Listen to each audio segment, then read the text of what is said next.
an ancient space war between the planets Mars and Phaethon. Well, I recently made a video concerning Mars, Venus, and the changes of their atmospheres, and I did have a comment from one of my viewers saying that the magnetosphere and the atmosphere from Mars was stripped because of some kind of an interstellar conflict. And this is I'm translating this from a Greek article for you. Yes, the space war between planet Phaethon and Mars. And it says that this war destroyed the two worlds, both Maldek and its satellite Mars, and sent the souls of the inhabitants of the two worlds screaming into an empty state for thousands of years. Then these souls were moved higher than the one laws of the earth, such as the Neanderthals, in order for their karmic debt to work.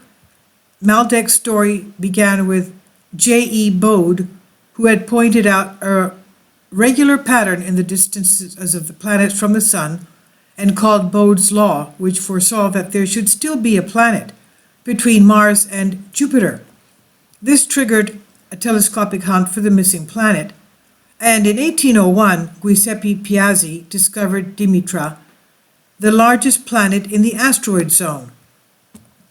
Some scientists speculate that asteroids are the remnants of a planet destroyed by some kind of a cosmic natural disaster in our solar system. Science fiction then assumes that the disaster was artificial, either as a result of an accident of war. The law of one, quote unquote, represented this metaphor as a kind of karmic balancing that began for the raw beings, as the former inhabitants of the two worlds were called, who had been put into a kind of a storage of souls, and these souls were then transported to the Earth's biosphere, genetically modified to cope with Earth's conditions, and then led along a journey away from war and conflict into a world of greater love, light, and unity. Note, if you mean that our planet has such characteristics, something wrong happened, obviously. Now, according to Olympia's messages, this planet was called Phaethon, and the apostle Saturn had imprisoned Zeus's associates who refused to cooperate with him. And during the great conflict that followed, the ancient god of Greece, of the pantheon of Greece, Zeus, and his forces liberated the captives and blasted the planet, the remains of which are the asteroid zone, moving between Mars and Jupiter. This is by Nikos Kastanias, and the disclosure of the ninth wave. It's translated for you from Diadrastika. So tell me what you think about this. This obviously has to do with a lot of mythology. But there are still things that are unexplained on the surface of Mars, such as this thing, this very metallic dome-shaped area on top of a hill on Mars. This is from a NASA image. And you can see to the left, to the right of it is some kind of a security guard post or something. And there's some kind of a pathway leading up to that. There are artifacts on Mars that don't make any sense. We have faces, we have pyramids, we have this face on Cydonia, which is off from an area of pyramids, and the pyramids are aligned as the pyramids of the Giza Plateau of Egypt. They're aligned to coincide with the stars in Orion's belt.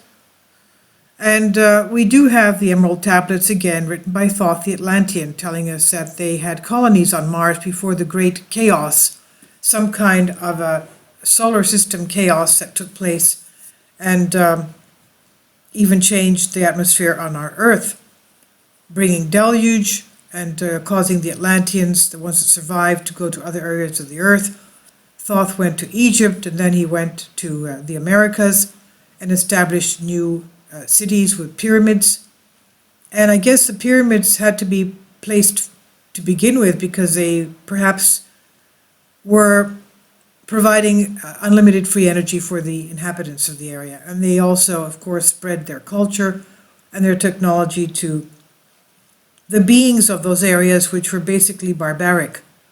So these very strange constructions on the surface of Mars, and this thing here, the monolith on Mars' moon, Phobos.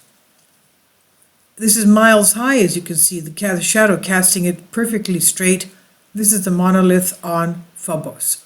This is what one of the NASA astronauts was referring to when he says, go and ask what that monolith is doing up there. Why is it there? And who put it up there? So, there are unexplained things on Mars from NASA images. And on Mars moon Phobos. It has two moons, Phobos and Deimos. This is on the Phobos moon. And the next thing is that we have these strange anomalies of construction that just are not coincidence. The face on Mars, and to the area just at the 6 o'clock, 7 o'clock position of that, a plateau of pyramids that align with the pyramids of Giza. And by the way, Giza in Egyptian means Mars. So, oh, not Giza, but Cairo. Cairo means Mars. Giza was said to be an area of the pyramids and the Sphinx that were built by Thoth the Atlantean, Hermes Trismegistus. Thoth went to Egypt, and he was, if you see the one of the videos just before this one, referring to him being the person that constructed the Giza pyramids. So, more images from NASA. This one here coming up, having to do with the pyramids clearly shown, Sidonia Plateau and the face as well. And these three major pyramids in the center align with the stars of Orion's belt, and they have the same orientation as the pyramids of Giza. Now, I don't know, there are some structures there, as you see here at the 6 o'clock position, there are some, I don't know if they're, destroyed pyramids, but we don't even know if they have sphinxes there as well. We have no idea. Obviously, we have not been up there to do archaeological digs on the surface of Mars. And we recently found that Mars has over 400 quakes in a year, just about two Mars quakes every single day for some reason. Okay, so this again is the monolith on Phobos. As you can see, everywhere around there is very smooth, no mountains, just a few craters.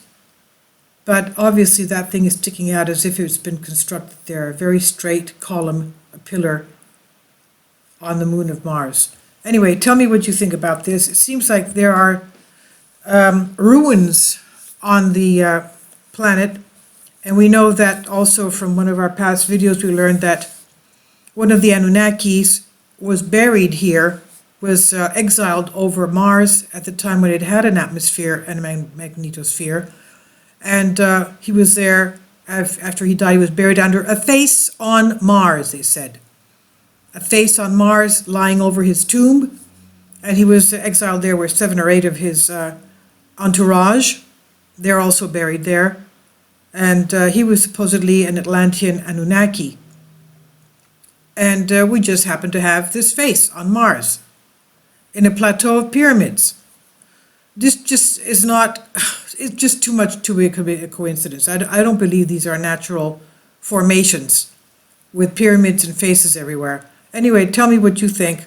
It seems that obviously, from what scientists are telling us, coinciding with what the Emerald Tablets and the ancient writings tell us, that Mars had an atmosphere and magnetosphere and even had some kind of civilization living on there because it was feasible for them to live there at that time.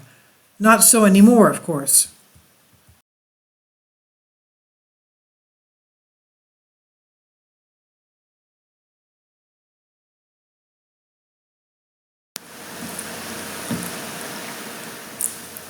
If you'd like to join me on my Patreon account, you will hear content not covered by mainstream media. These riveting stories will be based on my research, and I will state my opinions and give my personal insight on diverse and controversial subjects and world events not covered by mainstream media, and not supported by YouTube guidelines. So whatever I have on my Patreon, most of those will not be on my YouTube channel. Please consider becoming a member today. More of the most significant and important videos will be on my Patreon channel. Your support helps me to continue my research and keeps this YouTube channel alive. And we depend on your support, your generous charity, because we help economically challenged families here in Athens, Greece, in Kapota, and we also help the young generation with university tuition and the community around our church. Thank you.